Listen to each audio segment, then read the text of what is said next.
زندہ باد، حسینیت زندہ باد، یزیدیت مرد آباد، یزیدیت مرد آباد، اے ہماری درسگاہ کربلا کربلا اے ہماری درسگاہ کربلا کربلا حق کا سیدھا راستہ کربلا کربلا حق کا سیدھا راستہ کربلا کربلا قرآن وہ کتاب ہے جو درس انقلاب ہے، قرآن وہ کتاب ہے جو درس انقلاب ہے، علی کی طرز زندگی منافقت کی موت ہے، علی کی طرز زندگی منافقت کی موت ہے۔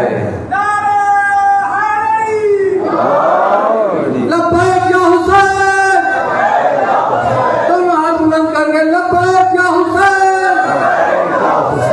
نعرے حیدری۔ جزاک اللہ۔ اشهد ان لا حول ولا قوة الا بالله العلي العظيم۔ اعوذ بالله من الشيطان الرجيم، بسم الله الرحمن الرحيم۔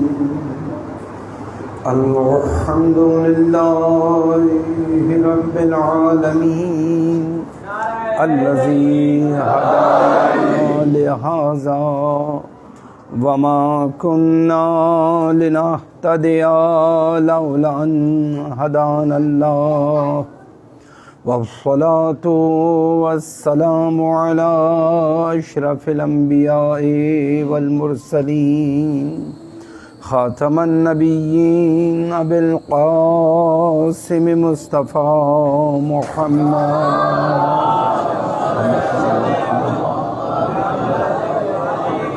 وأهل بيته الطيبين الطاهرين المعصومين الميامين المنتجبين، ولعنة الدائمة على أعدائهم أجمعين من الآن إلى قيام يوم الدين۔ فقد قال الله تبارك وتعالى في محكم كتابه المجيد وفرقانه الحميد، أعوذ بالله من الشيطان اللعين الرجيم۔ هو الذي أرسل رسوله بالهدى ودين الحق ليظهره على الدين كله ولو كره المشركون۔ بسر وجود پاک و مطہر محمد و آل محمد اجمعاً بآواز بلند صلوات۔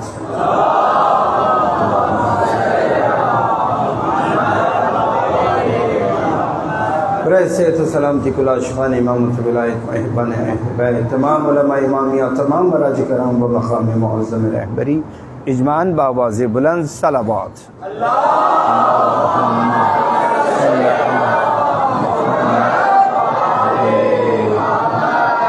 برائے نیستی و نابودی دشمنان اسلام و دشمنان اہل بیت و تعجیل در ظہور حضرت امام زمان اجمعاً بآواز بلند صلوات۔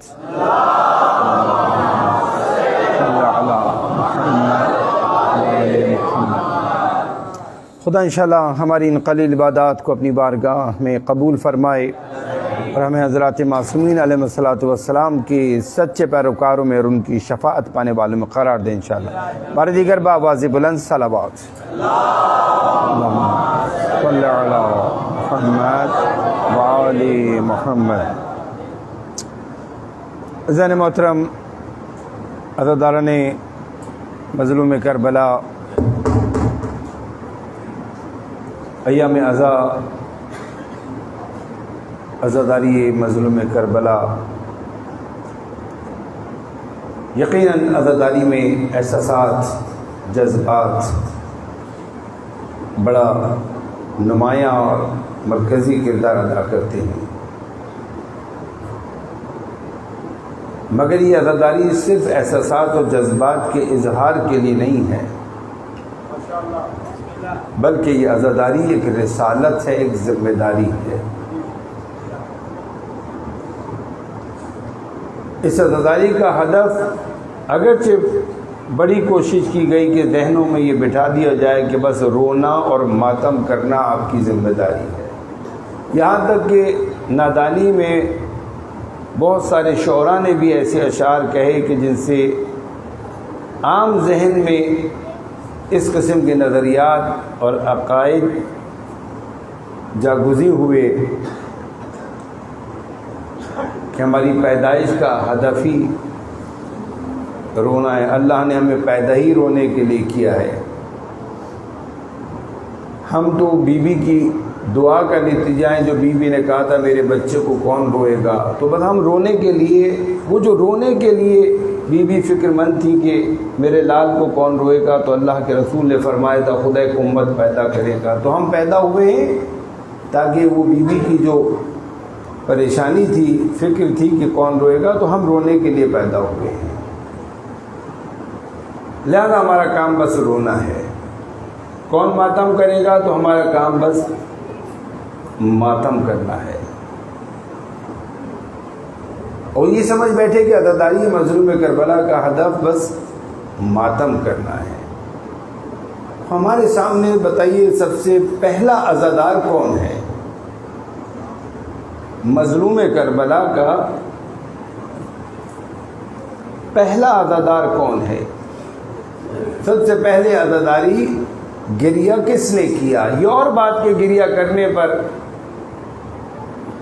رونے پر انہیں تازیانے کھانے پڑے، انہیں تماچے کھانے پڑے، ان سے پہلے تو کوئی شہادت کے بعد ان سے پہلے کوئی عزادار نہیں ہے۔ سب سے پہلے عزادار وہی ہیں جنہیں ہم آج اسیران کربلا کے نام سے پہچانتے ہیں۔ اسیران کربلا گریہ بھی کیا، ماتم بھی ہوا، اس کے نتیجے میں ان پہ ظلم و ستم بھی ہوا جو آج تک جاری ہے۔ ماتم کرنے والوں پر، گریہ کرنے والوں پر آج تک ظلم و ستم جاری ہے۔ مگر کیا صرف اسیران کربلا نے، ان عزاداروں نے بس ماتم کیا اور گریہ کیا؟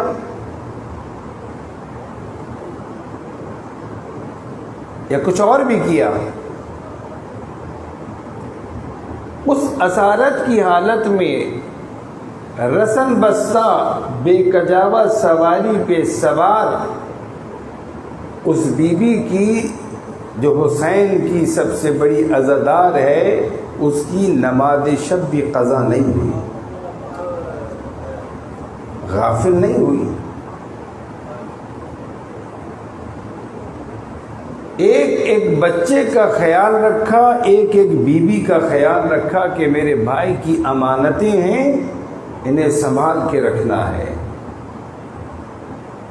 صاحب ولایت کے لیے، وقت کے امام کے لیے یہ شہزادی سپر بن گئی۔ عزاداری اپنی جگہ پر، گریہ اپنی جگہ پر، مگر ولایت کا دفاع، مدافع ولایت بننا یہ ایک ذمہ داری ہے جسے احسن طریقے سے نبھایا، مختلف منزلوں پر نبھایا۔ اس کے ساتھ ساتھ اور کیا کیا؟ اسی دوران میں، اسی اسارت میں، اسی پیریڈ میں جو کربلا سے روانگی سے لے کے لوٹ کے آنے تک کا، اسی دوران میں کوفے کے بازار میں، اسی اسارت میں ایسے خطبے دیے کہ اہل کوفہ کو احساس جرم میں اور احساس غفلت میں ڈبو دیا۔ بھرے دربار میں ظالم سفاک حاکم کے سامنے جو وہ ذہنوں کو بدلنا چاہتا تھا، نظریے کو تبدیل کرنا چاہتا تھا، اسے ایسا محکم جواب دیا کہ وہ اپنی اس کوشش میں ناکام ہو گیا۔ صرف گریہ کیا اور ماتم کیا نہیں، اس گریہ اور ماتم کے ساتھ یہ ساری ذمہ داریاں نبھائیں، معاشرے کو منقلب کیا، دربار میں صاحب دربار کو ذلیل و رسوا کیا، اس کی نہایت ہی باریک سازش جو ذہنوں کو بدلنے کے لیے تھی، نظریہ ہے کہ دیکھا خدا نے تمہارے ساتھ کیا کیا؟ بی بی نے فرمایا میں نے تو اللہ سے سوائے حسن کی خوبی کی اور کچھ نہیں دیکھا، مارا ہی تو اللہ جمیلہ۔ وہ ذہنوں میں یہ ڈالنا چاہتا تھا جو کچھ حسین کے ساتھ ہوا اللہ نے کیا، میں نے کچھ نہیں کیا، اللہ نے کیا۔ یہ اللہ ہے جس نے حسین کو اس انجام پر پہنچایا، اس طرح حسین قتل ہوئے اور تم لوگ اس طرح یہ جو اسیر ہوئے، اللہ نے کیا۔ یعنی وہ فرد جرم جو اس پر عائد ہوتی تھی اسے اس نے مشیت الہی، ارادہ الہی، مقدر الہی کی جانب آگے بڑھا دیا کہ تو اللہ کا فیصلہ تھا، اللہ کی مشیت تھی، اللہ کی بنائی ہوئی تقدیر تھی، دیکھا اللہ نے تمہارے ساتھ کیا کیا۔ بی بی نے فرمایا کہ اللہ سے تو ہم نے سوائے حسن و خوبی کے اور کچھ نہیں دیکھا، یہ جو کچھ ہے اس کی نسبت اللہ کی جانب نہیں ہے بلکہ اس کے مجرم تم ہو گویا۔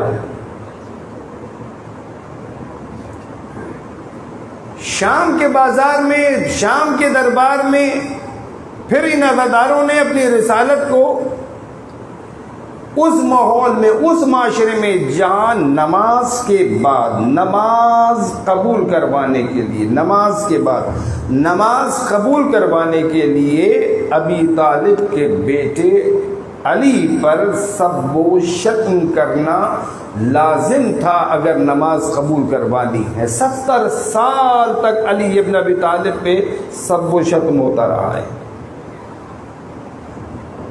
نماز قبول نہیں ہوگی اگر علی کو برا بلا نہیں کہا۔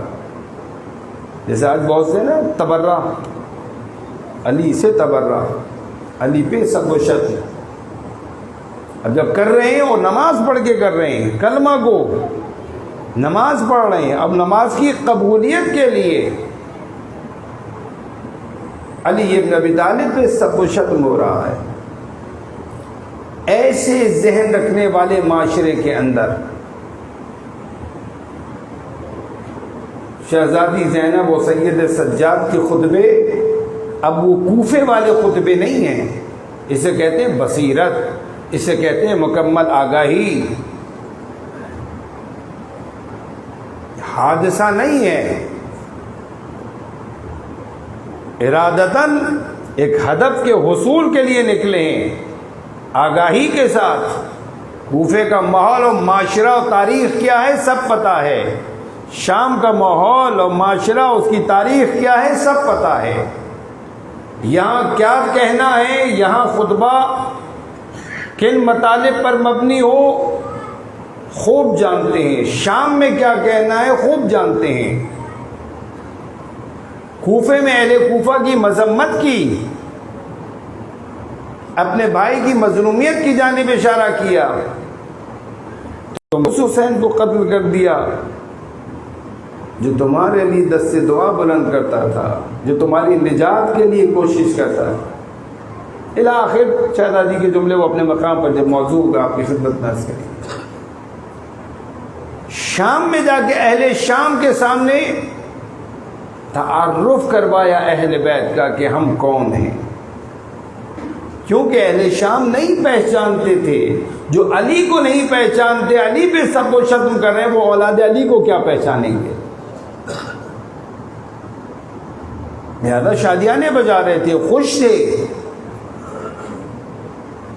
وہ علی جس پہ ہم سب و شتم کرتے ہیں یہ اس کا گھرانہ ہے۔ اپنا تعارف کروایا کہ ہم کون ہیں، تو صرف گریہ کیا، ماتم کیا نہیں، بلکہ ذہنوں کو منقلب کیا، ذہنوں کو بدلا، ذہنیت کو بدلا، طرز تفکر کو تبدیل کیا۔ توجہ کیجئے کہ میرے جملوں کی جانب، سب سے اہم ترین کام جہان بشریت میں جو انبیاء نے انجام دیا وہ یہی تھا کہ طرز تفکر کو بدلا، سوچنے کے انداز کو بدلا۔ بسا اوقات لوگ اسیر ہو جاتے ہیں خاص قسم کے طرز تفکر کے، کچھ اور سوچ ہی نہیں پاتے، جبکہ تفکر کو افضل ترین عبادات میں شمار کیا گیا ہے۔ افضل العبادات التفکر، افضل ترین عبادات میں ایک تفکر ہے، سوچنا۔ جو انسان سوچتا نہیں ہے وہ جہاں ہوتا ہے وہیں کا اسیر اور ٹھہرا ہوا انسان بن جاتا ہے۔ جو انسان سوچتا ہے اور مثبت سوچتا ہے، ان خطوط پر، ان راہوں پر سوچتا ہے، اس انداز سے سوچتا ہے کہ جس کے لیے انبیاء نے، ائمہ نے ان کی رہنمائی کی، تو وہ انسان اس جگہ جہاں وہ ٹھہرا ہوا ہوتا ہے وہاں سے حرکت کرتا ہے اور کمال کی منزلیں طے کرتا ہے۔ اس کی معرفت میں، اس کے علم میں اضافہ ہوتا ہے، نتیجتاً اس کے عمل میں تبدیلی آتی ہے، عمل میں بہتری آتی ہے، اور اس کے نتیجے میں جب عمل میں بہتری آتی ہے تو انسان رفتہ رفتہ ایک باکمال انسان بن جاتا ہے، اور ہدف یہی ہے۔ نہیں آئے تھے انبیاء اور ائمہ اس دنیا میں باکمال بننے کے لیے، بلکہ وہ انسان کامل تھے، اللہ کی جانب سے مامور تھے، آئے اس لیے تھے کہ ہمیں باکمال بنائیں۔ قرآن ہمارے لیے نازل ہوا تھا، نہ کہ پیغمبر کے لیے۔ قرآن ہمارے لیے نازل ہوا ہے، ہمیں باکمال بنانے کے لیے۔ ان کی سیرت تو اسی طرح حجت ہے، ان کا قول اسی طرح حجت ہے جس طرح قرآن حجت ہے۔ بلکہ جنگ صفین میں تو مولا کائنات امیر المومنین کا یہ جملہ موجود ہے، جب آگے نہیں بڑھے آپ کے لشکر کے سپاہی کے نیزوں پہ قرآن، ہم قرآن سے جنگ نہیں کریں گے، تو مولا کائنات نے فرمایا انا قرآن الناطق، میں بولتا ہوا قرآن ہوں، تمہیں حکم دے رہا ہوں آگے بڑھو۔ علی قرآن پہ عمل کرنے والا نہیں، علی قرآن ناطق ہے، خود قرآن ہے۔ جس طرح قرآن حجت ہے، اس کی ایک ایک آیت حجت ہے، ایک ایک حکم حجت ہے، اسی طرح علی ابن ابی طالب کا ایک ایک عمل اور ایک ایک فرمان حجت ہے۔ نعرہ تکبیر، دونوں ہاتھ بلند کر کے اپنی تعریف کے ساتھ مالک و خالق کا نام ہے۔ نعرہ تکبیر، اللہ اکبر، نعرہ رسالت، یا رسول اللہ، نعرہ حیدری، لبیک یا حسین، لبیک یا حسین، لبیک یا حسین، لبیک یا حسین، لبیک یا حسین، لبیک یا حسین، نعرہ حیدری۔ توجہ فرمائی آپ نے، تو یہ حجت ہیں۔ تو زیادہ دور نہ جاؤں بات کو، کہ سمیٹنا مشکل ہو جائے۔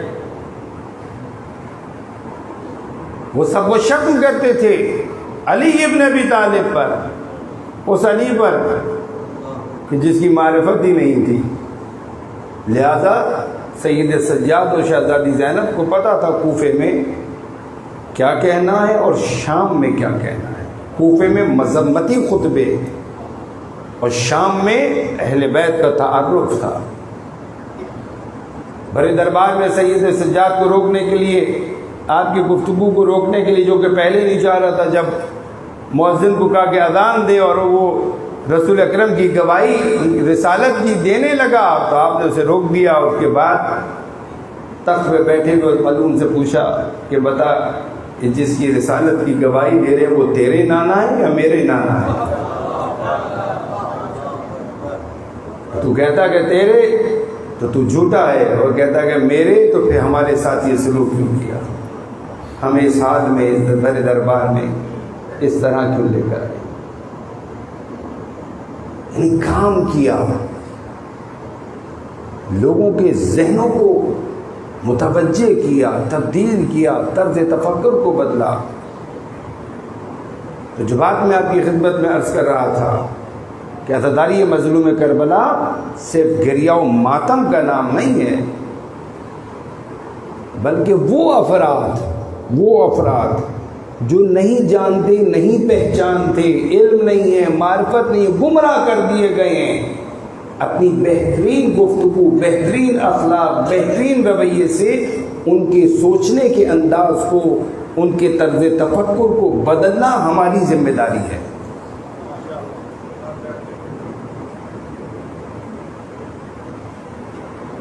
جہنم میں جانے کا انتظار نہیں کرنا کہ یہ سب جہنم میں چلے جائیں یا عذاب میں مبتلا ہو جائیں۔ امام حسین نے آخری وقت تک دروازہ بند نہیں کیا، سب شہید ہو گئے، اکیلے رہ گئے، آخری وقت میں بھی حجت تمام کی آپ نے۔ اب بھی اگر کوئی آ سکتا ہے تو حسین معاف کرنے کے لیے تیار ہے۔ یہ اور بات ان کے نصیب میں نجات نہیں تھی۔ ہم دروازہ کیوں بند کریں؟ عزاداری مظلوم کربلا ہے۔ جب مظلوم کربلا نے دروازہ بند نہیں کیا تو ہم کون ہوتے دروازہ بند کرنے والے؟ توجہ فرمائی آپ نے۔ عزاداری یعنی دعوت، عزاداری یعنی بیداری، عزاداری یعنی شعور، یعنی معرفت اہل بیت، یعنی اسلام کا پیغام، یعنی قرآنی تعلیمات، یعنی انسانی کمال کا سفر، یعنی فضائل و کمالات انسانی سے آشنائی اور ان کو پیدا کرنے کا اپنے اندر جذبہ بیدار کرتے ہوئے ان کمالات کا حصول، اور اسی کی دعوت۔ فرقہ وارانہ عزاداری، توجہ رکھیے گا، فرقہ وارانہ عزاداری قابل قبول نہیں ہے۔ امام حسین فرقہ وارانہ عزاداری کو قبول نہیں کریں گے۔ عزاداری کا تعلق کسی فرقے سے نہیں ہے، حسین کسی فرقے کا نہیں ہے۔ اِنَّا لِلْحُسَيْنِ حَرَارَةٌ فِي قُلُوبِ النَّاسِ، حضور کا وہی فرمان جو شروع میں نقل کیا تھا اور قبلہ میں نے بھی نقل کیا تھا کہ بے شک اللہ کے رسول نے فرمایا کہ بے شک حسین کے لیے انسانوں کے دلوں میں ایک ایسی حرارت ہے جو کبھی سرد پڑنے والی نہیں ہے۔ اور آپ دیکھ رہے ہیں کہ رفتہ رفتہ امام حسین سب کچھ جمع کر رہے ہیں۔ تو ذہنوں سے نکال دیں کہ عزاداری کسی فرقے کی ہے۔ حسین اگر سب کا ہے تو پھر عزاداری بھی سب کی ہونی چاہیے، کسی کے لیے دروازہ بند نہیں ہے۔ تو دروازہ یہ نہیں ہوتا امام بارگاہ کا دروازہ بند کر دیا یا کوئی گارڈ کھڑا کر دیا وہ آنے نہیں دے گا، نہیں، کبھی کبھی ہماری گفتگو، ہمارے جملے، ہمارے نحو کے مصرے، ہماری شاعری، ہمارے کبھی منقبت کا ایک جملہ دروازہ بند کر دیتا ہے آنے والے کے لیے۔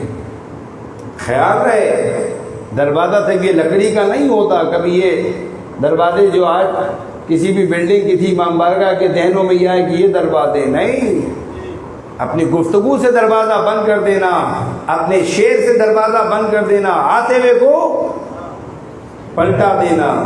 آتے ہوئے پلٹ جاتے ہیں، آتی ہوئی نعمتیں بھی پلٹ جاتی ہیں۔ دعائے کمیل کے جملات آغاز کے ان گناہوں کی جانب اشارہ کرتے ہیں، خدایا میرے ان گناہوں کو معاف فرما دے جو آتی ہوئی نعمتوں کو پلٹا دیتے ہیں۔ اللہم اغفر لی الذنوب التي تغیر النعم، نعمت آ رہی ہوتی ہے ہماری طرف، ہم ایک گناہ انجام دیتے ہیں، آتی ہوئی نعمت پلٹ جاتی ہے۔ میں نے پہلے بھی ایک کبھی مثال دی تھی، ایک چیز لے کر آئے گھر میں کہ اپنے فلاں بچے کو دیں گے، گھر میں پہنچے دیکھا اونچی آواز میں ماں سے بات کر رہا ہے، بدتمیزی کر رہا ہے۔ لائے تھے اسے دینے کے لیے، مگر جب یہ بدتمیزی دیکھی کہ وہ اونچی آواز میں اپنی ماں سے بات کر رہا ہے، ہم نے کہا نہیں اس کو نہیں دینا، بدتمیز ہے یہ تو، ماں سے ایسے بات کر رہا ہے۔ دینا چاہتے تھے، ارادہ کیا تھا، مگر اس نے ایک ایسی بدتمیزی، ایسا گناہ، ایسی جسارت انجام دی کہ وہ جو انعام، وہ نعمت جو اس کے لیے لائے تھے وہ روک دی۔ خدا بھی جب اپنے بندوں پر لطف کرنا چاہتا ہے، ایک نعمت ان کے لیے آمادہ کرتا ہے، مگر افسوس کہ انسان خود اپنے ارادے سے کبھی اس طرح گناہ انجام دیتا ہے کہ آتی ہوئی نعمتیں پلٹ جاتی ہیں۔ تنزل البلا، بلائیں نازل ہو جاتی ہیں، ایسے گناہ جن کی وجہ سے بلائیں نازل ہو جاتی ہیں، حتی تحبس الدعاء، دعائیں حبس ہو جاتی ہیں، آگے ہی نہیں بڑھ پاتی، بس یہیں تک رہ جاتی ہیں۔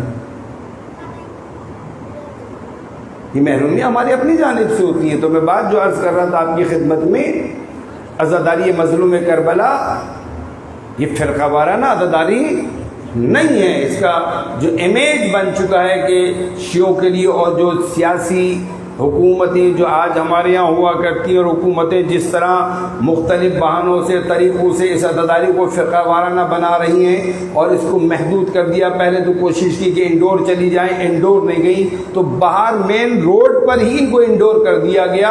جب گلیاں بند کر دی گئی سیکورٹی کے نام پر، اور جب انٹری بند کر دی گئی، اور جب چیک کر کے لوگوں کو پھر فلاں کو چھوڑا جائے گا، اب تو اور زیادہ مصیبتیں کھڑی ہو گئی۔ اسلام آباد میں تو یہ خبر آ گئی تھی کہ وہاں پر جو ہے وہ پابندی لگا دی، جو ویکسینیٹڈ ہوگا بس وہی مجلس میں جا سکے گا، اور جو نہیں ہوگا اسے نہیں جانے دیں گے۔ اور مختلف بہانوں سے عزاداری کی اجتماعات کو محدود کیا جائے، اور انہیں جو ہے وہ تعداد میں بھی کم کیا جائے کہ مجلسیں کم ہو جائیں، کسی طرح جلوس کم ہو جائیں، سبیلیں کم ہو جائیں۔ مگر یہ بھی ایک تاریخی حقیقت ہے کہ جتنی انہوں نے کوششیں کی کہ یہ کم ہو جائیں، اتنی ہی الحمدللہ بڑھتی چلی جاتی ہیں۔ ہمیشہ بھی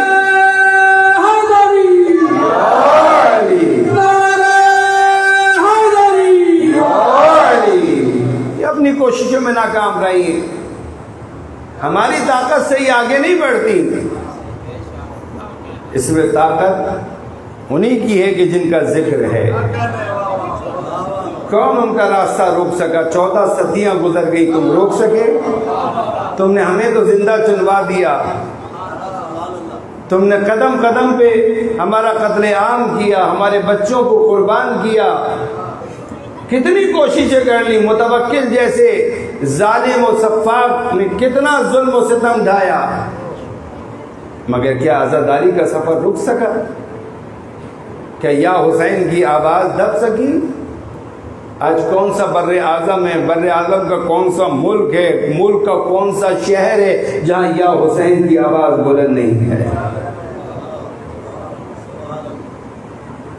اور جہاں یا حسین ہے وہاں حسینیت زندہ باد ہے، اور جہاں حسینیت زندہ باد ہے وہاں یزیدیت مردہ باد ہے۔ لبیک یا حسین، لبیک یا حسین، لبیک یا حسین، لبیک یا حسین، نعرہ حیدری، محمد وآل محمد صلوات۔ اللہم صل علی محمد وآل محمد۔ جو بنیادی بات گزشتہ دنوں بھی آپ کی خدمت میں عرض کی،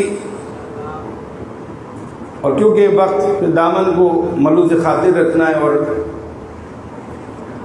45 منٹ کوشش یہی ہے کہ 11 بجے آپ کی زحمت کو تمام کی جائے، کیونکہ مجھے بھی اندازہ ہے کہ آپ کافی فاصلوں سے آتے ہیں، اور کل بزرگان نے مزید آگاہی دی کہ کنوینس کے مسائل بھی بہت ہوتے ہیں، لہذا نہیں چاہیں گے کہ آپ بھی پریشان ہوں، اور مجھے نہیں معلوم بہرحال اگر جلدی آنا آپ لوگوں کے لیے مقصود ہو، جلدی آ جائے تو میں بھی جلدی آ سکتا ہوں۔ پر محمد وآل محمد صلوات۔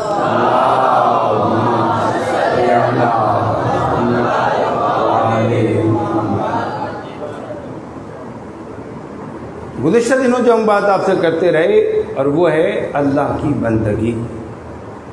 کل آپ کی خدمت میں انشاءاللہ تفصیل سے عرض کروں گا اس نقطے کی جانب۔ اس ساری عزاداری کا ہدف اور مقصد، مظلوم کربلا کی شہادت کا ہدف و مقصد، حضور اکرم کی ان تمام 23 سالہ زحمتوں کا ہدف و مقصد، جناب مولا امیر المومنین کی ساری زحمات اور اس 25 سالہ صبر کا ہدف و مقصد، کہ دین الہی باقی رہے، اس لیے کہ لوگ اپنے پروردگار کی بندگی کریں، اللہ کی بندگی اس کی معرفت کے ساتھ۔ اور اگر بندگی پروردگار نہ ہو تو باقی کچھ بھی ہو البتہ شرط ہے،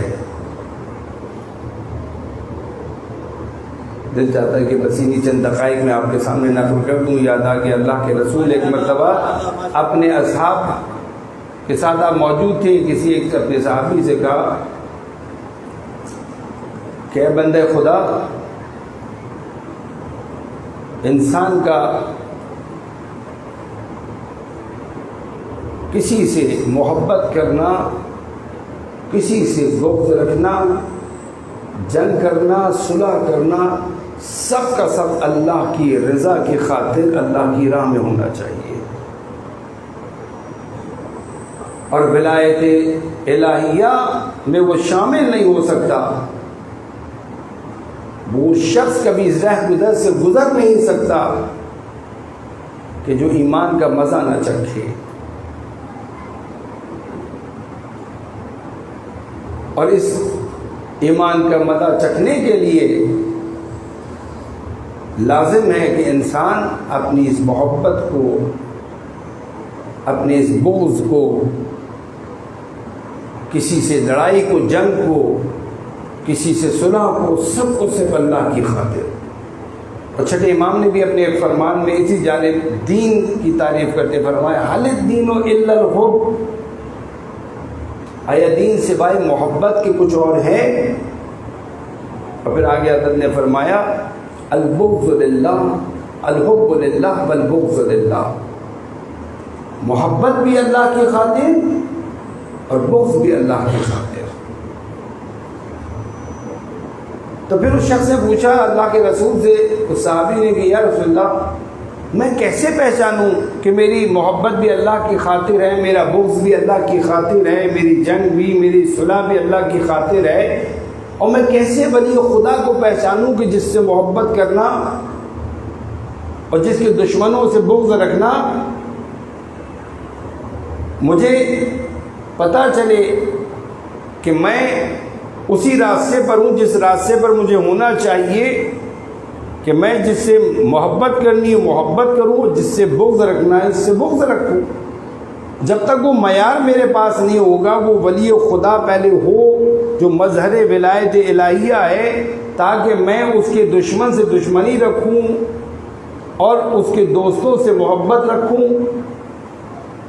تو کہتے ہیں کہ حضرت نے ایک مرتبہ اشارہ کیا، اس شخص کو دیکھ رہے ہو؟ اس صحابی نے کہا میں دیکھ رہا ہوں علی ابن ابی طالب ہے۔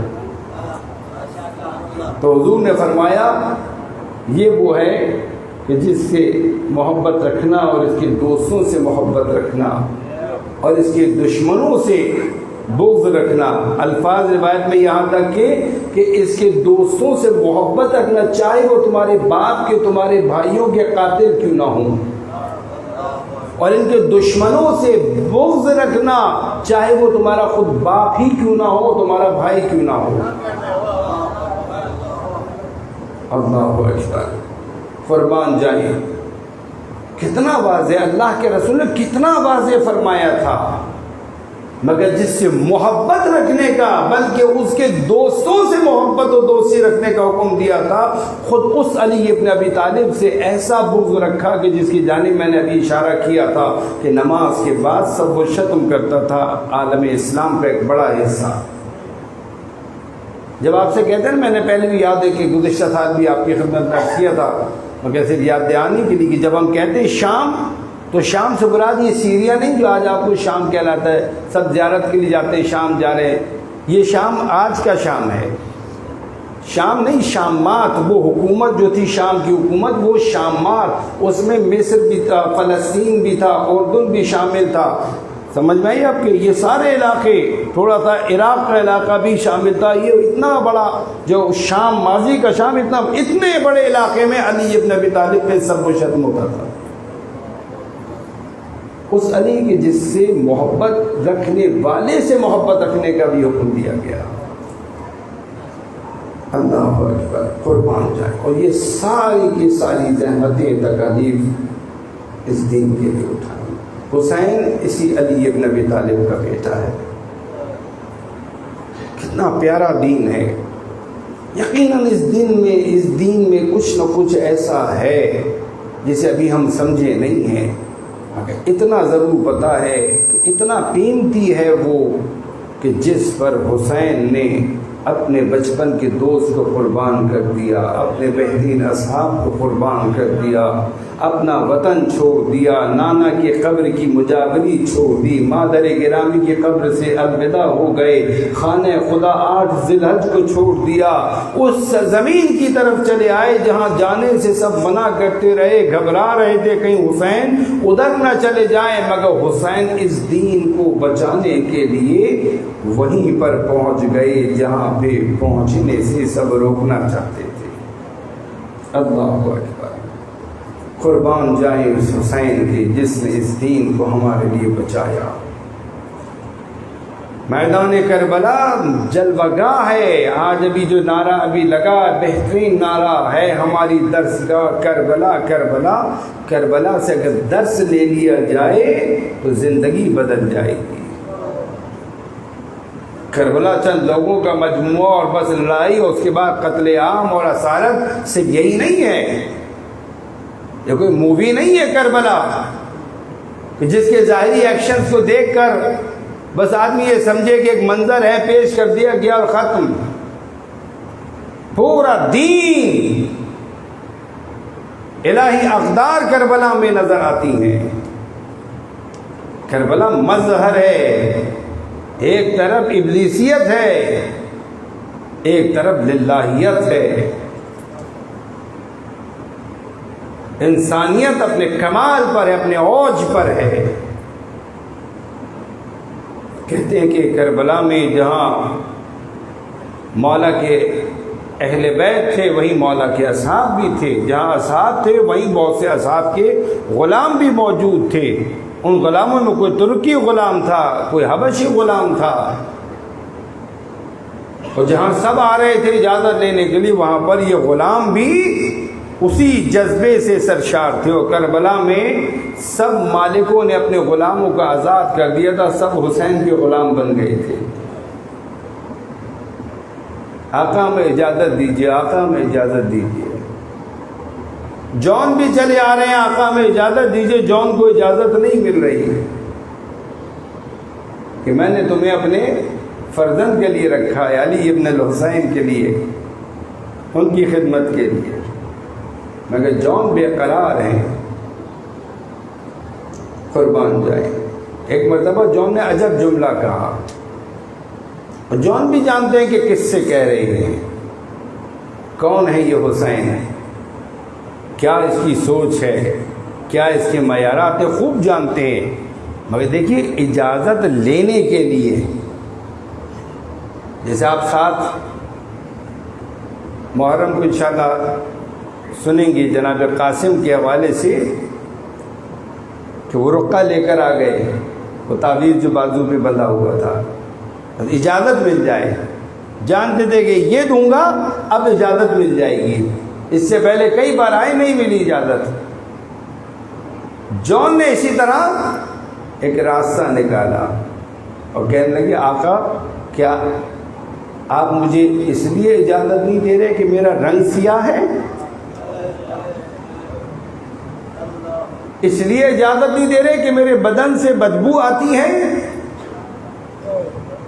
کس سے کہہ رہے ہیں؟ حسین سے۔ یہ جون کس سے کہہ رہے ہیں؟ حسین ابن علی سے، جبکہ جانتے ہیں کہ حسین کون ہے، حسین کی فکر کیا ہے، مگر کیونکہ اجازت لینی ہے، ایسا شوق شہادت، ایسا مرنے کا جذبہ، ایسا قربان ہو جانے کا، فدا ہو جانے کا جذبہ کہ مولا کے سامنے اس طرح یہ جملے ادا کیے۔